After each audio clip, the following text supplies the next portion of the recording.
Welcome, everyone.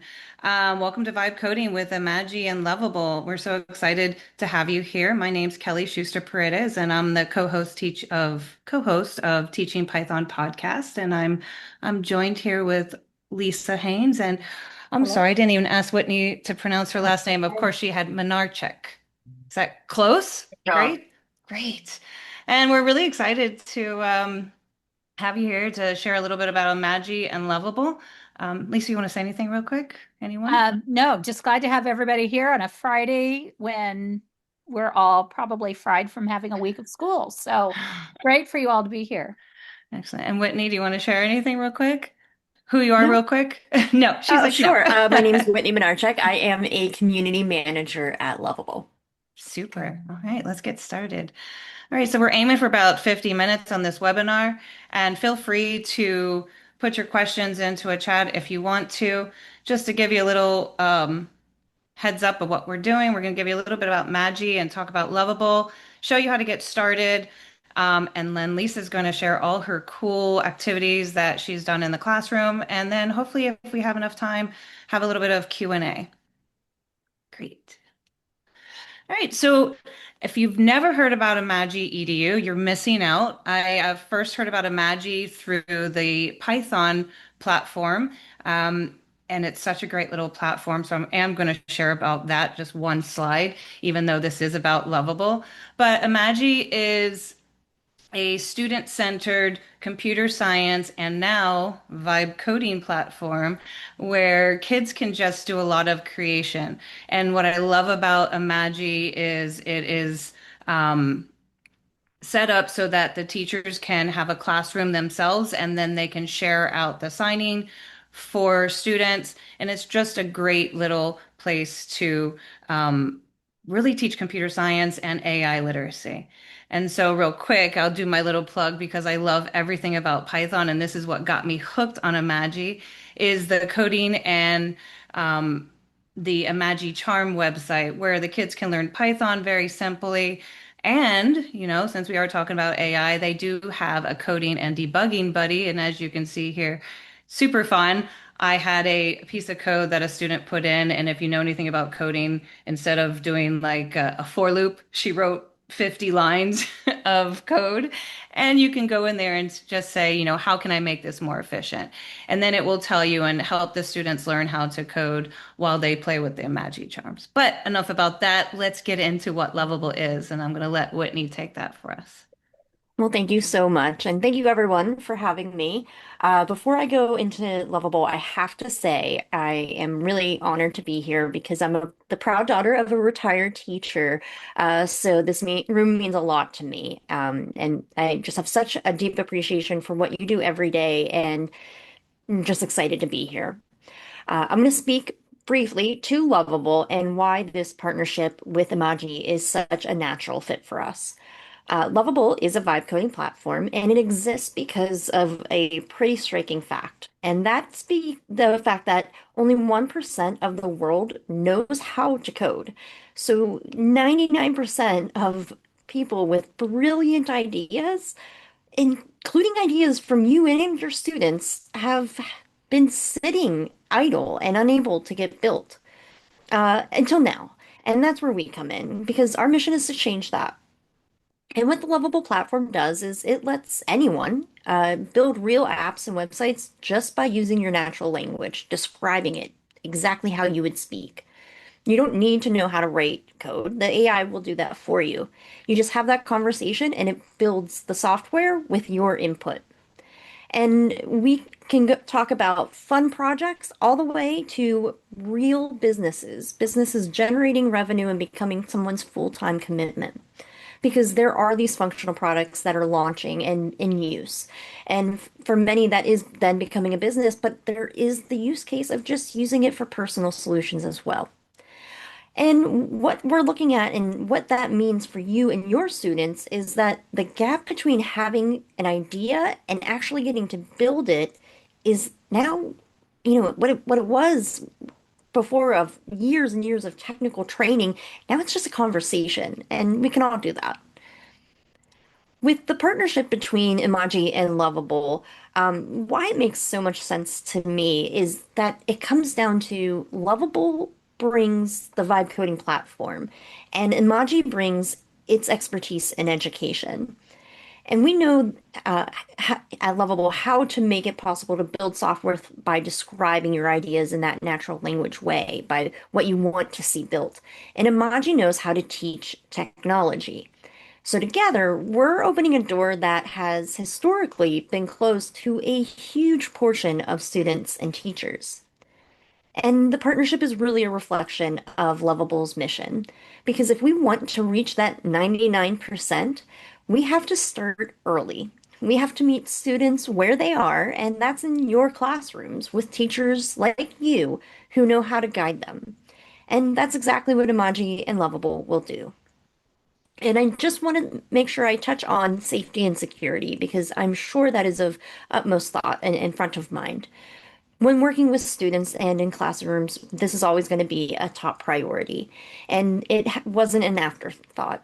Lovable is certified in many different terminologies and acronyms that I certainly don't understand, but let me assure you that they are there, including COPA.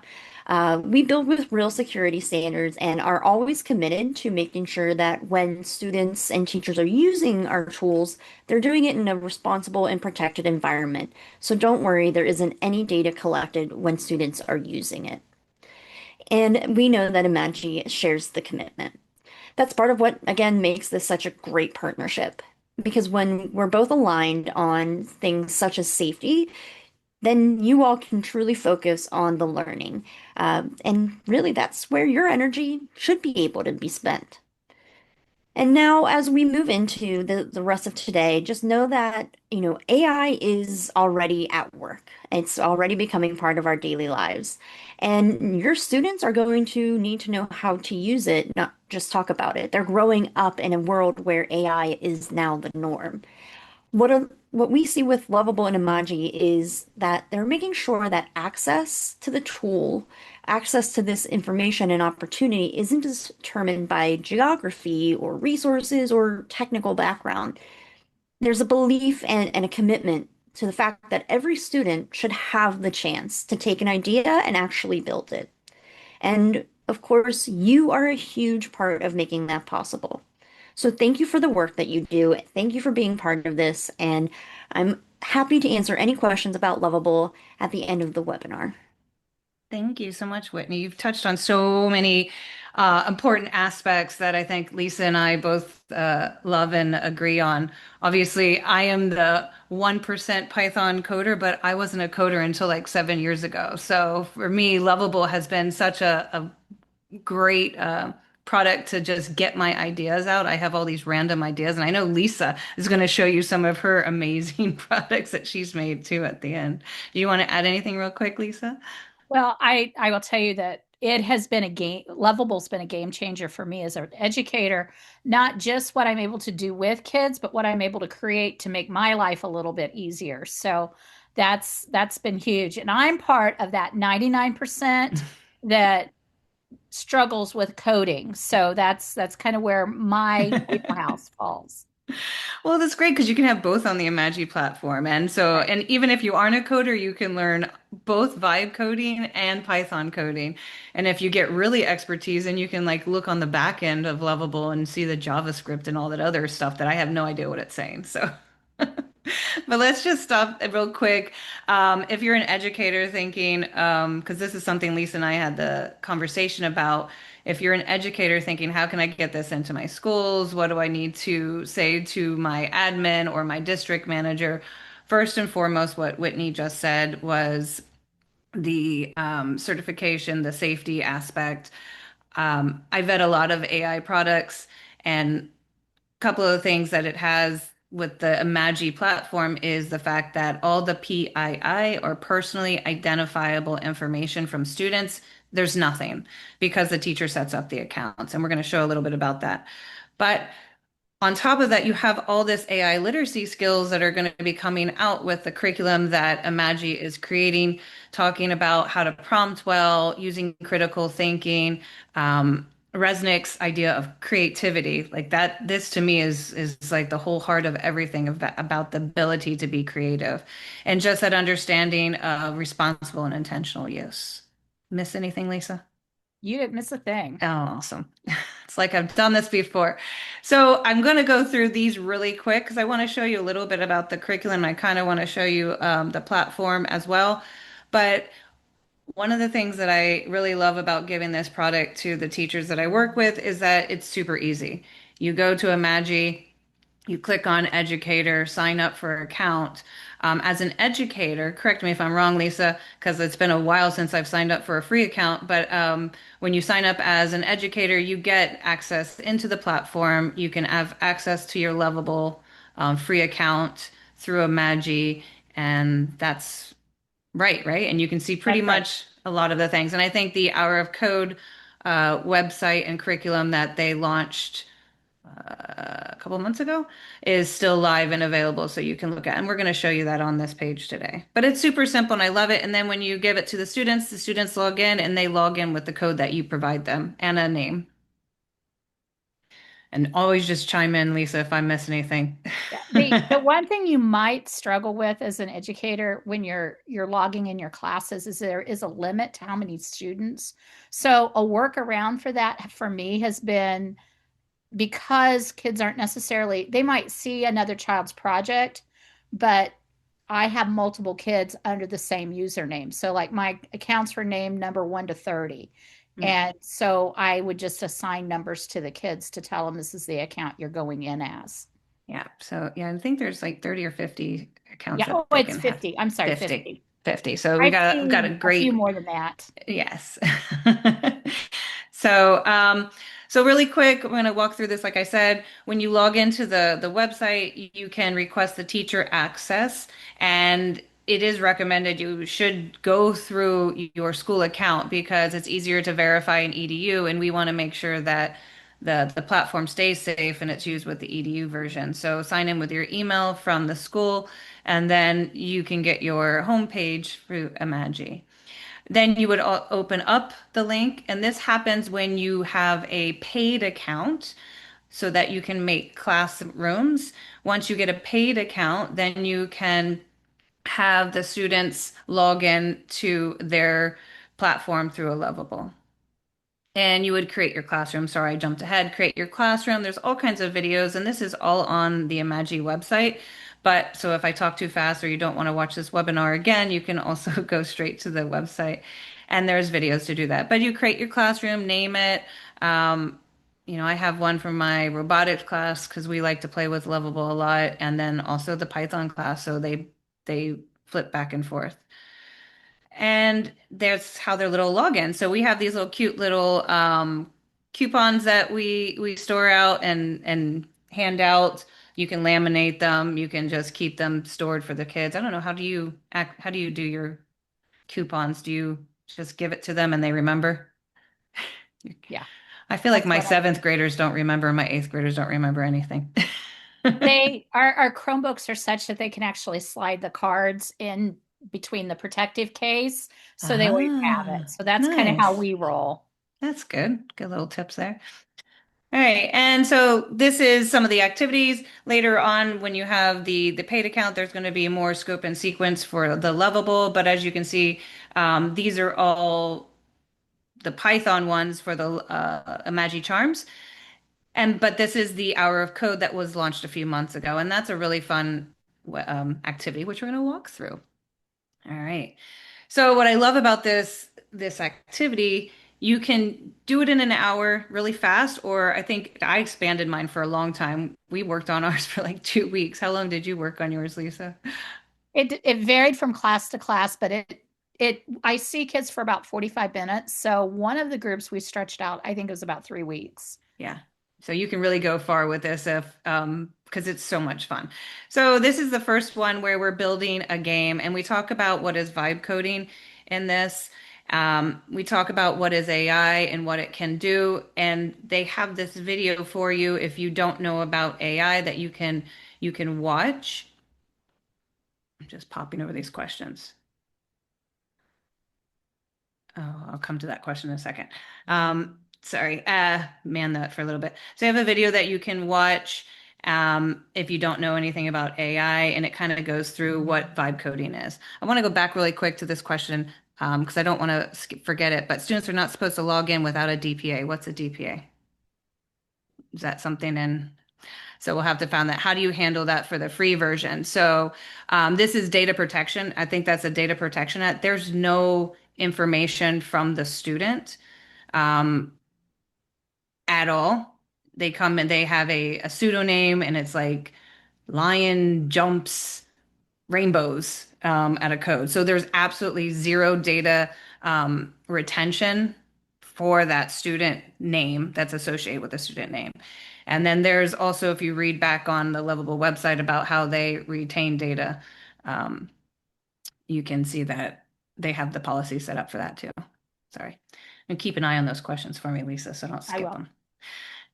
All right. And then so after the video, if you do know about artificial intelligence and you feel comfortable about talking about it, they also have slideshows through this, which I felt was really good to the fact that generative AI came out a few years ago, but the idea of artificial intelligence has been around for a really long time. So it's kind of nice to explain to the kids that we had face detection, we had Instagram, we had a lot of things going on prior to generative AI.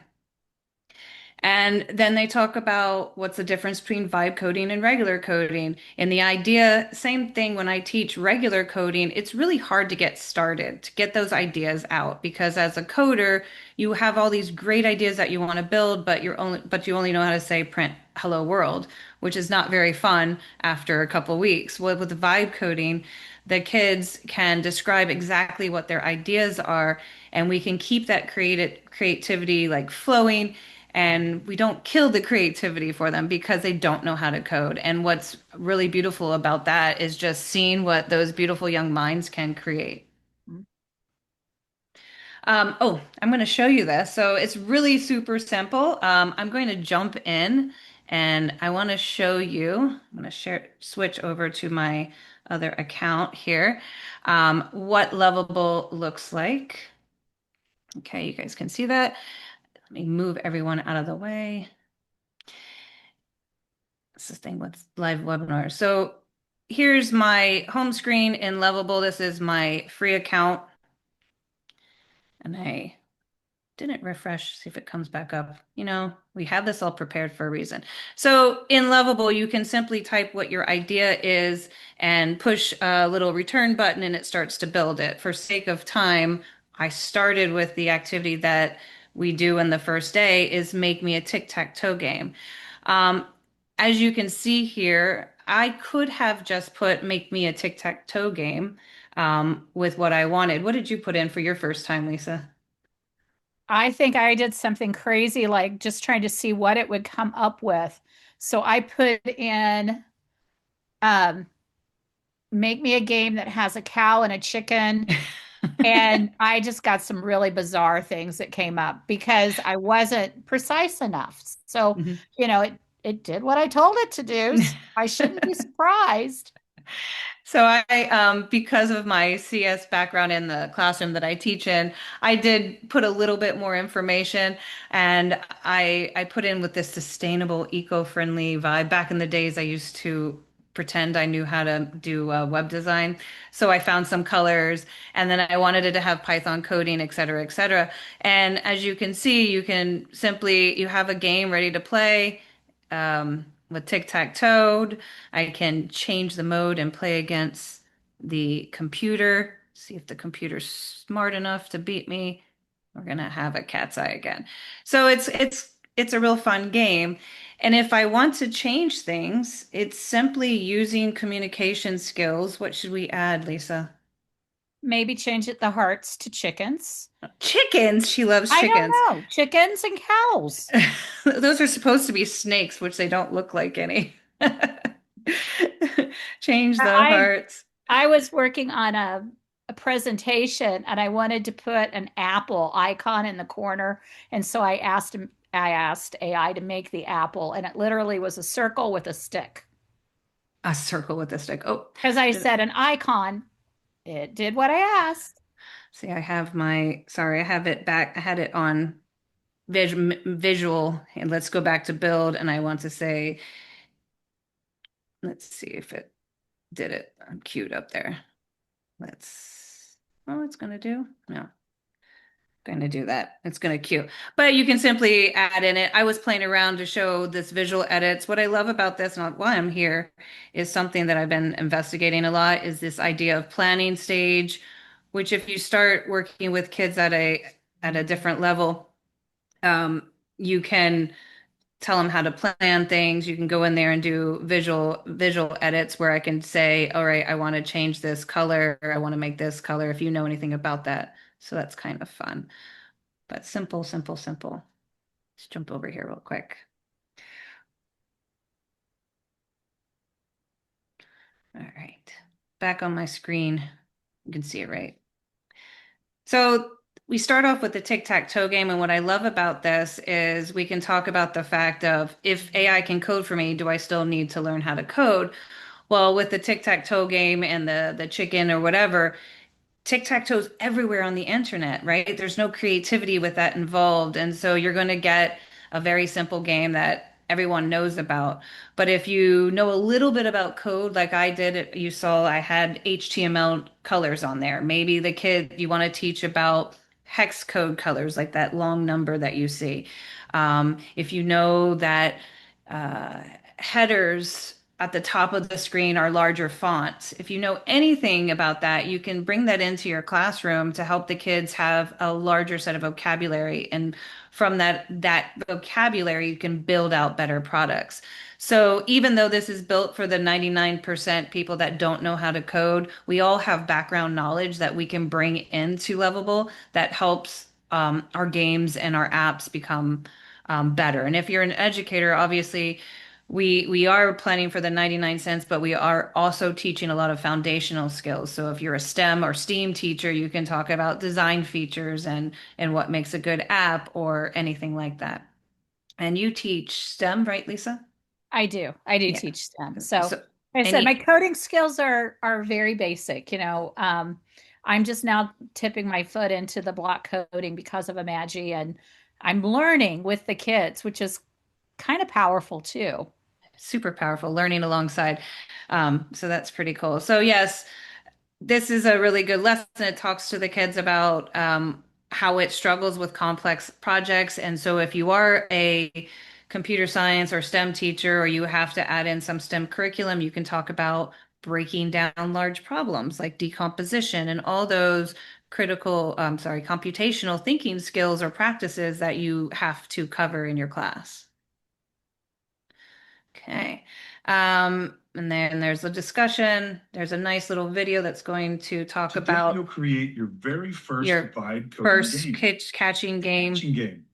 Gonna pass that. And then it goes through the video of what you're going to do for the actual activity. And so once the kids are ready to log into Lovable, you have your paid account from Imagi, you can you can have them build their very first game called the catching game. And this is a game that's common also on the internet. So, with a little bit of prompting, the kids can have a valid game that they can play.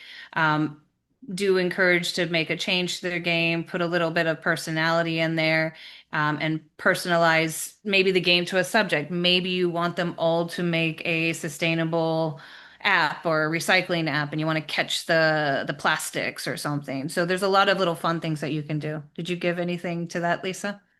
Yeah, my when I opened it up to my students, we were talking about looking at a certain audience to make their games for. So one of the things I'm going to show later is where the student made something for a younger sibling, which was which was interesting to see how they processed through that. Perfect. There's so many options you can do with this. And what I love about this is you know, we have the free prompts. When we did this through the hour code, I think did you have like 100? Yes. Yeah, so we had like massive amount of credits.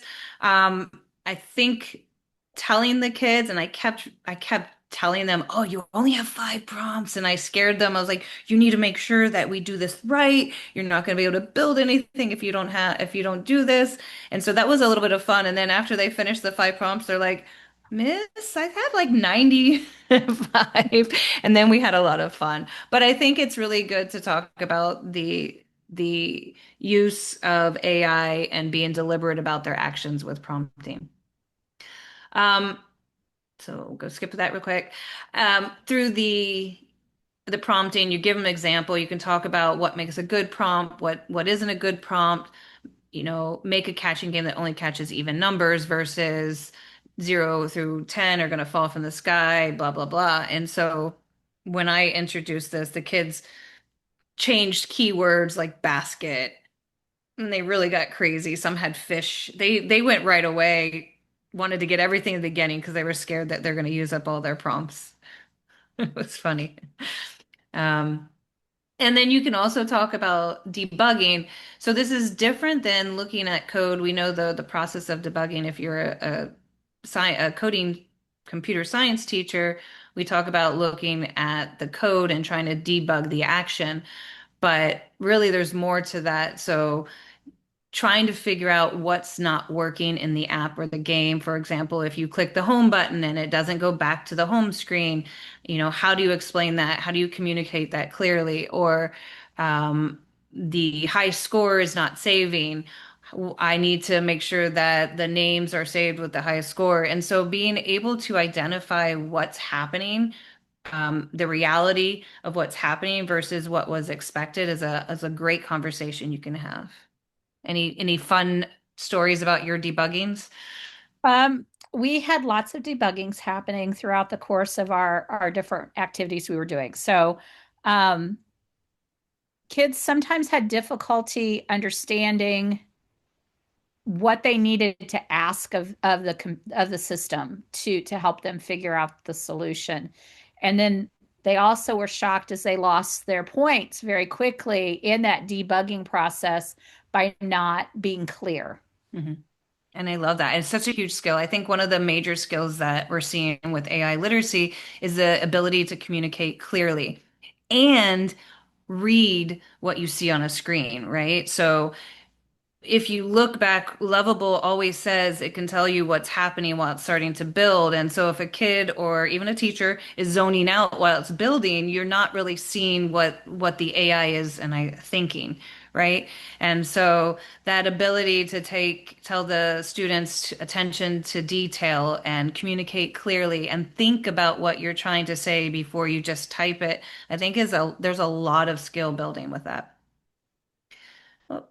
And then that's supposed to be step 4, but going in there and telling the kids make improvements after they have their first catching game. What can you do to improve it? I like having the kids play and have like a peer review kind of activity, looking at mechanics, what can we add, a timer. And this is again where this vocabulary comes in. And as an educator, you can choose which vocabulary you want to bring into the classroom. But if you have gamers out there, I know one of my students was a big time Minecraft player. And so when he built one of his games that's published on the website, on the Imagi website, he was telling Lovable to render the screen as the character moved along. And I was like, wow, where did you learn that? Oh, I played tons of video games. I'm like, that's pretty cool. So then we all had that conversation about gaming and what things are in the game that they like. And so that was fun. There's a lot of learning as an adult as well.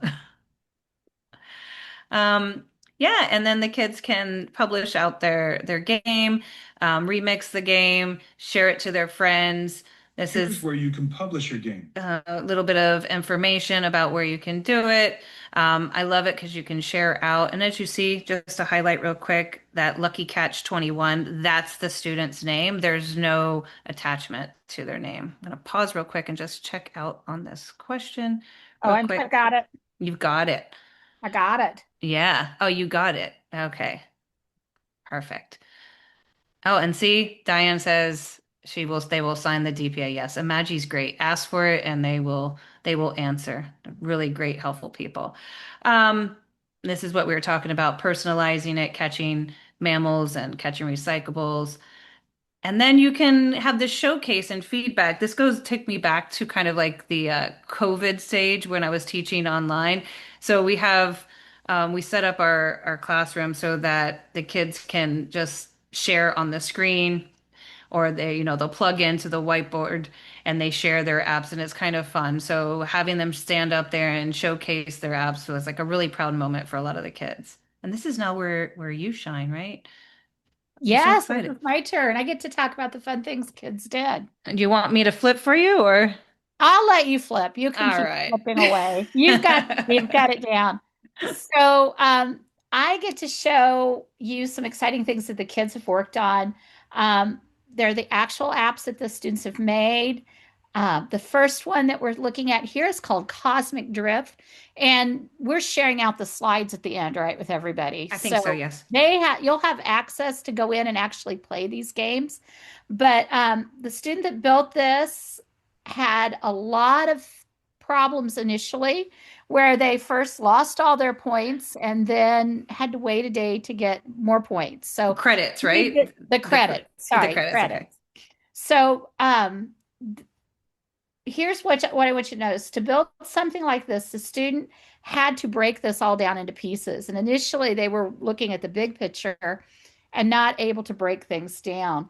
Um, the in this game they have these stars that spawn randomly and it scores multiples when you collect them in a row, and they had a lot of conceptual thinking and problem decomposition that they used throughout the process of making it. They were doing it naturally too because the app actually demanded it from them for them to get what they wanted. um, and if you're worried about, am I covering language arts standards or anything else? This is an amazing writing exercise for the students because you can't just write gibberish and have it come out with anything that you would want to use. So I think we're ready for the next slide. Cool.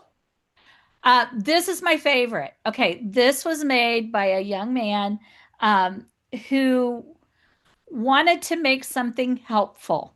And he said, sometimes I feel this way and I want to have some ideas for my friends or for myself on what we can do.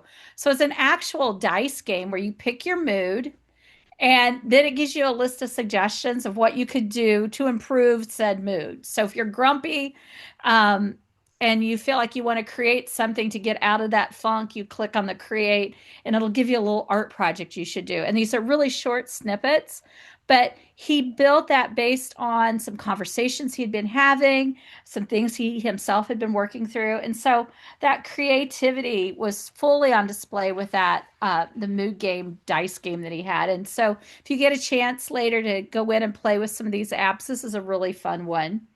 That's And awesome. then the Whoops, sorry. I went into your app. I got Oh, go excited. ahead and click on one Just of them and we kidding. could show people what it does. Sorry. Create. I didn't mean to, but I'm going to do that. Take a break and relax.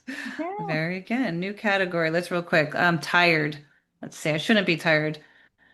Oh, reroll to five. Pick my mood. Roll again. Doodle whatever comes to mind. Ah, how cute. Give It's yourself. really Very. it's my favorite. I'm I not love supposed it. to have favorites, but We all have favorites. All right, let's go to the next one. Wait, this has the cutest story ever that goes behind it. So this little girl, she's in fifth grade. They live in an apartment. Her little sibling, who's in kindergarten, wanted a dog, and so she made Wag and Dig as a way for her little sibling to have a game. So this is one where students had an audience that they were creating their game for, and as she was working through this, getting this idea of hot and cold hints, making sure her grids were working out correctly. But she did a really nice job with building her game and having it sniffing out buried treasure in the yard. So she did have to worry about that resource management piece because we only have so many points here, and we've got to make sure we use them in a way that's very precise in getting out our information that we need for the AI to build what we want. Yeah, we talk about resource management and it in normal AI literacy, they're called tokens, but in Lovable, they're called credits because they're building out all this stuff in the background, not just giving you an output in English. So, Right. it's really good. And then you can also talk about environmental factors, right? So if we spew off and just waste our credits, what are we doing to the environment? Can we be more conscious about what we're using AI to build and not just like, oh, I want it green. Oh, I want it white. Oh, wait, I like it blue. Let's think about what the design features are. All right, next one. Oh, these are all yours. I'm really excited for you to share these. Okay, so these are things that I have been building to use in the classroom so that it made my life a lot easier. So the first one I'm going to show, and you have access to these when this is over. Okay, I love code.org, so I'm not bashing code.org. I'm not code.org. It's the one with the hands and the heart. I'm calling it the wrong thing. Shoot. Okay, I'm brain dead. It's Friday.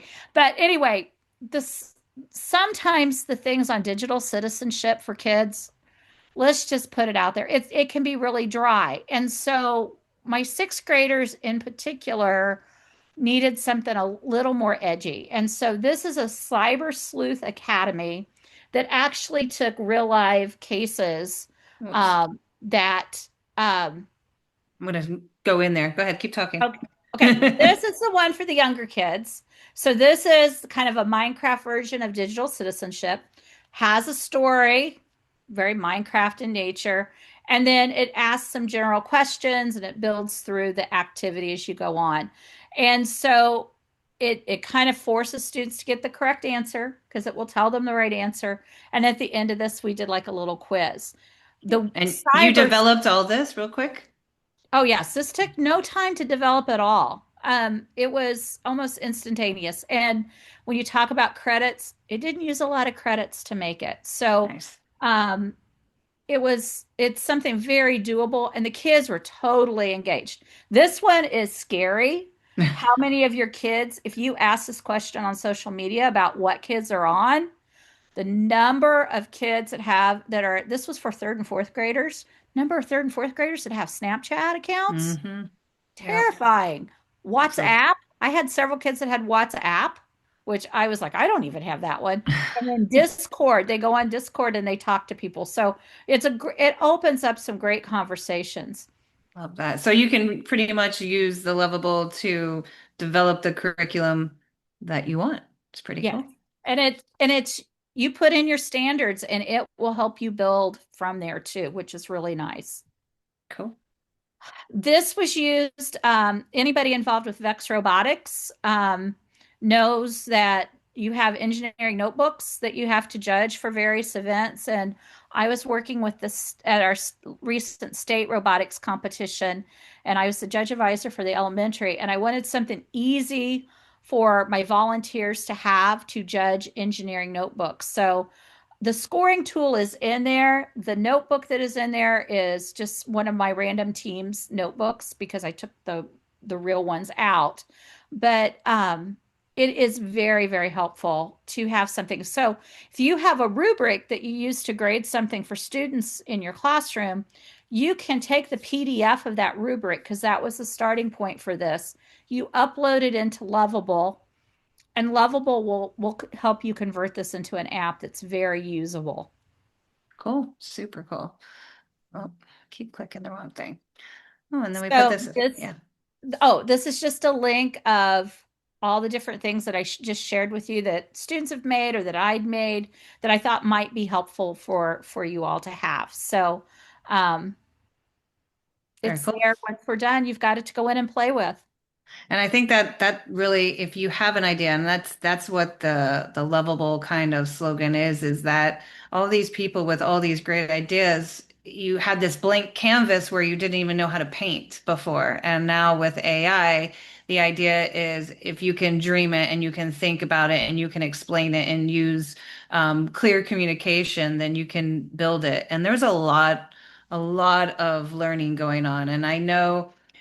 Some people talk about, well, vibe coding, it's going to, take away the developers' jobs. No, I mean, these are very simple apps. Obviously, if you're going to do more, you kind of have to know a little bit more that's going on in the background. If you're launching a product, you might want to get some other people involved. But this is something sort of similar to Canva, and I want to just put that elephant in the room, sort of similar to Canva AI, and not saying I'm going to dislike or like one better, but Canva AI sometimes it's harder to communicate for the kids. It doesn't necessarily produce exactly what you need. Um, and if you're like me, we have it locked down for kids cannot share from Canva, and then you have to kind of look around with that stuff. So. Um, let's share our tips. There's more than 5 tips because we added a couple more. Because 6 and 7 were just like 6 and 7. Do you guys have that in Indiana? No, yeah, oh God. It's awful. It's It's awful. horrible. I made the Sorry. mistake of talking about the launch, the other day, and they're like, "Well, what time is it?" I said, "Gosh, I don't remember, but sometime between 6 and 7." And the whole class just absolutely lost it that I had. It was like, "Oh, I should have known better." All right, we digress. But yeah, 6 and 7 are extras. So I will start with one. You can we'll just piggyback back and forth. How's Okay. that? But I am science teacher turned design technology teacher turned robotics teacher turned coder. So I've had a long path of teaching over the years. And so what I love about this is I always start with that design thinking mode and not necessarily, considering about the coding or vibe coding. Even when we code with Python, it's always about that design feature. I loved how your tip was, design for an audience. Whether you're using IDEO or some other design thinking model. You can go through the whole empathy, you can go through the whole planning stage. And what you can do is really ideate and brainstorm a lot. And if you have a chat bot at school, if you have one that's provided for you for in your maybe like a product like Flint or Gemini, they're used sometimes with 13 and up, then you can also brainstorm with the AI to find out all the bad ideas. And I do that a lot because, AI is going to give you a generic response based on patterns and probability um, ish. And so we really started doing that design thinking and getting through all the bad ideas first and then just go off and build. You're up for number Well, two. okay. The next thing is you have to explain to the kids what fun actually would mean. Before you give them the rules, you got to set your parameters a little bit for them. Yeah, I for sure like really what's fun for you is not fun for me and playing a catching game that I've seen 30 other kids, it's a really good teaching moment. So how do you make it fun? What is that weirdness that you're going to bring to the table? I love that. Um, this one was really helpful. I do a lot of, peer programming, right? So it's the same thing. You share your prompts. Share your prompts before you start typing them. So if a student wants to build this type of game, what are you going to ask for first? And explain that to a friend. And if they don't understand what you're going to build, they can ask questions. And their not understanding is equivalent to what an AI might not understand as well. So it's a really good opportunity to do that peer programming. And then the other thing is when you talk about setting up the stage for remixing and publishing, the whole idea of remixing is where kids can actually share maybe the app that they've created, remix it, make some modifications and changes to it to make it their own or to make it better. This is where that whole idea, maybe a paired programming might really come in handy, where they're working with a partner to build something even better before they publish it together. Yeah, I love that. And it kind of reminds me of Scratch does that a lot. They do a lot of remixing of games or play the game and remix it. And so you get the ideas off of other people too. I love that. Yes. And number 5, like talk about what does it mean going back to sort of fun, you have to define the rules. What does it mean to be truly original? There literally is an app for everything, so how are you going to stand out and make a difference? I think about the games that I bring this up a lot. I have this phone and I install the game. I play it for like one night and I'm like, ugh, I delete it. You don't want to be that deleted app. So what are you going to do to make your game original and not something that they've seen before? Go ahead, do number 6. This is exciting part. I'll give you the exciting one. Oh, I get the exciting one? Yes. And then we'll flip to the slides afterwards, but Okay. So be sure to sign up with Imagi and Lovable AI for the Teacher Appreciation Week, because they're opening things back up for that week for all of us. So I'm super excited about that for everyone. Cool. And we're going to show that a little bit. And then um, we don't have a price number that we can give you of how much it costs for Imagilabs because they really work with the teachers and the districts because it may be one class or it may be an entire school or maybe a single grade level. I know at our school we do one full grade level and then we have sort of like me ad hoc kind of fun classes where I do Lovable. So contact them, ask for a quote, tell them your scenario because every school's different. Um, and I think that's what makes it important that they work that way. All right. I will. I worked with Imagi to get the Imagi charms for our middle school. I Mhm. worked with the elementary, but I we wanted them for we had an event and we wanted those for the elementary students to have. The price that you see online does not match Yeah. what they're able to help you with. Yeah. And I think like that, if you really, really, really want level and they kind of say no, you can lead lead with the Imagi charms. Which Yeah, are just wonderful. sorry, Whitney, don't say anything. It's on recording. But I do. It's like a twofer. It's like a two for one kind of thing. The Imagi Charms and Lovable. It is like you could literally have a full year's course with both of them. So Teacher Appreciation Week is really exciting. Free student. Is this because of you guys, Whitney? No, free student lovable access. So I would say if it was me, I would register first now way before May 4th. Um, and then during that week, you've already played around with it. You kind of know what's going on with the platform. You feel a little bit comfortable. You've watched through the lesson that I just walked you through, and you can start becoming a super creator like Lisa. And I think that if you get in there first, then you're not so apprehensive to launching it May 4th.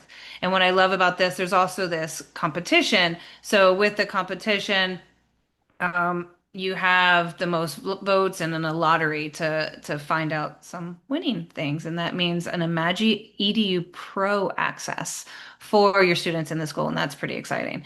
So, hey, play with it from May 4th through 8th, and you might actually get a whole year worth of Lovable for free. And Cool. there's some really nice lesson planning kind of taken care of for you if you do that too.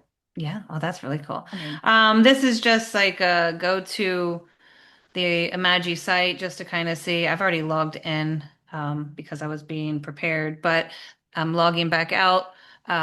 I'll forget my login. No, I'm just kidding. So you have your educator and then you have your student. And as you can see, you have username, class access code. So you can't create a class unless you have a paid um, subscription as an educator. So that was that. And I think we are at the see 50 minutes. Do I time this right or do I you time did this right? great.